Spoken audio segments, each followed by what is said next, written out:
And I need all the liquid I can get, so I'm going to leave that liquid in there too. You have to figure this emerald ash borer has probably been on this planet as long or longer than man itself.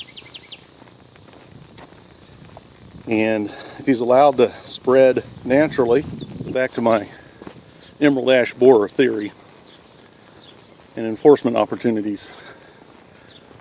So before man could interfere with the spread of the emerald ash borer, maybe the emerald ash borer would be in very, very low numbers for, who knows, 500 years, and the ash trees would build up.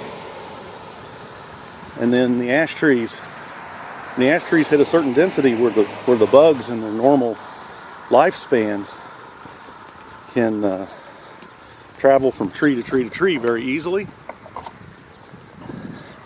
You know, when the ash trees are all close enough together, they probably wiped them out.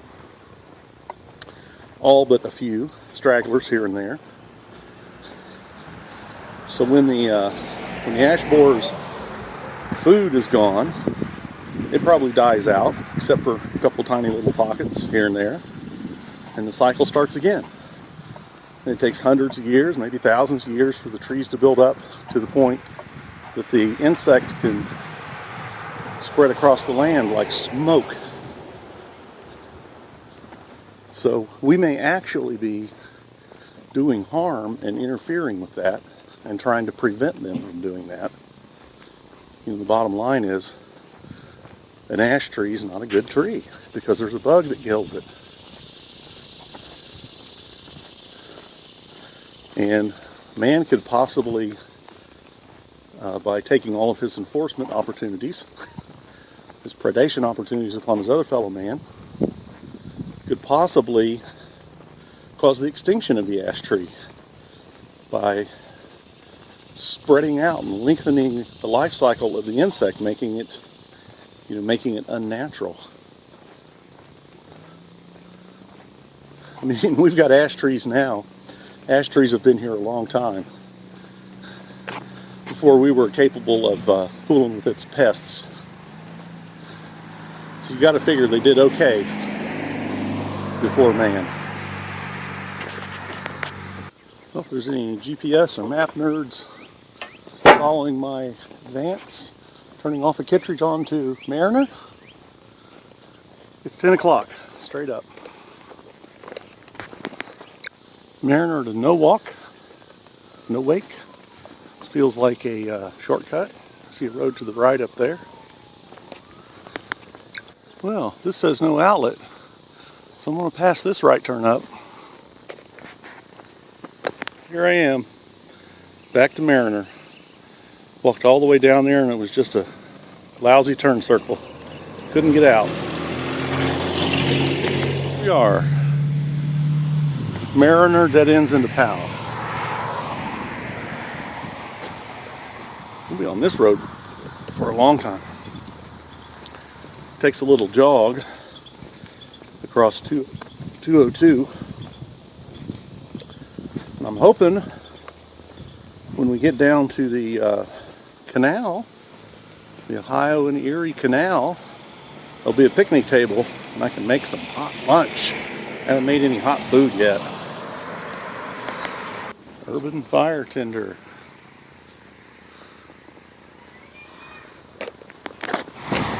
So I made it to where Powell Road takes a jog on State Route 202 or Troy Street. It's a Saturday morning and people are hustling and bustling and rushing everywhere. Wouldn't like to get all the rush out of your life? No, I sure would. I'd like to have more time to do things like this, or to get in shape to do things like this.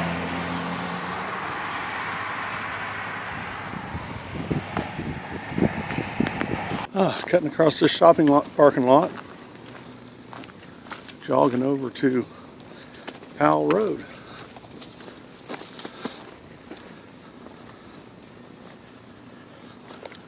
This trip was so much easier when I drove it in my truck. To see how long it would be. Something about being on hoof that's a lot tougher. So we're coming out the west side, I guess it would be, of Huber Heights. Got an apartment complex here, a church. Then we kind of get into some country homes again.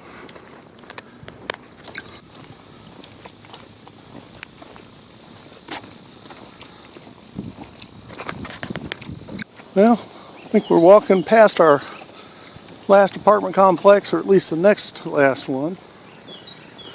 You see the houses are getting a little more rural-fied.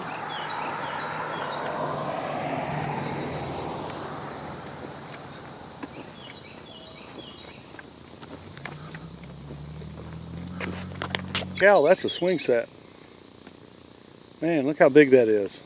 Or is it a bunch of them all sitting next to each other? It's quite a quite a play area. Looks like we're about to the end of the sidewalk. Well, here's an opportunity to pull over and take a break. Destiny Church, Powell campus. They got basketball thing back there, monkey bars, nice shelter. No picnic tables, no water fountain. Too bad. These tired old feet could use a break. Well, I'm sitting at a shelter at a KFC hall, and right back there is the FOP Lodge. Some people back there. There's nobody here at the KFC hall. I'm hoping if they show up, they'll be courteous enough to let me make my lunch. Here's a canteen cup Robert gave me. Made a one of his lids for it. Robert at Bluegrass Bushcraft. Little grill, and I forget the name of the fella, but a fella gave me this at the Bushcraft meetup, so I'm going to use this.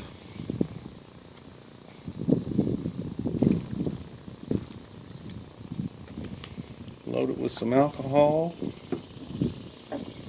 We'll strike it with a ferro rod. This is the ferro rod and bearing block that Robert made and sent to me.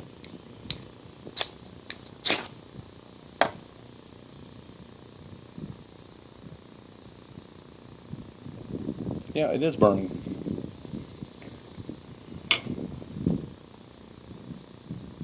Wow, I'm not sure it's burning. I don't think I can hold my hand there that long. Yeah, it's burning. I can see it.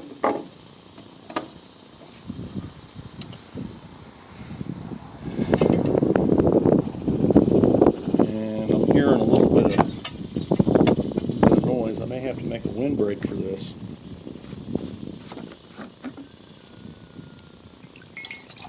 I haven't made a real meal for myself since I started this hike. I've just had Cliff Bar and a pack of crackers and miscellaneous stuff like that.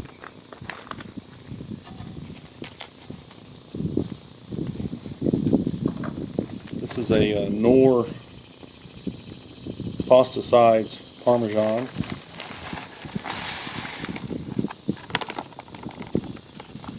And I've got a can of chicken here to go in it. Pull top can of premium chunk chicken breast. That ought to be good. I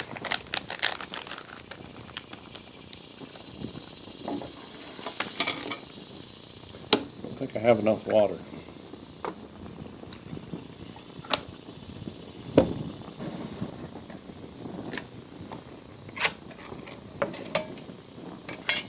And I need all the liquid I can get, so I'm going to leave that liquid in there too. Might even have some salt in it, which I could use. It might be too much food.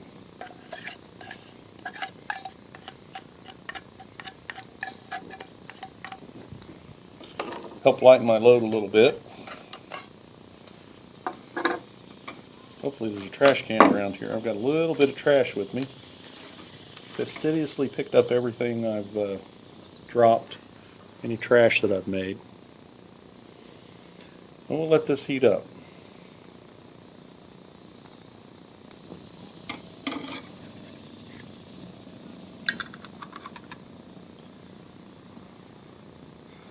Nice little stove. This is the only stove, alcohol stove or wood stove that I brought with me.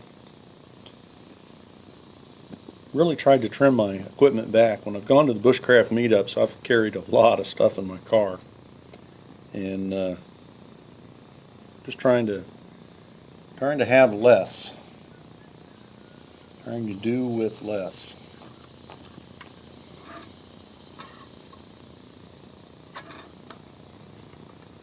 Getting a lot of flame up here around this thing.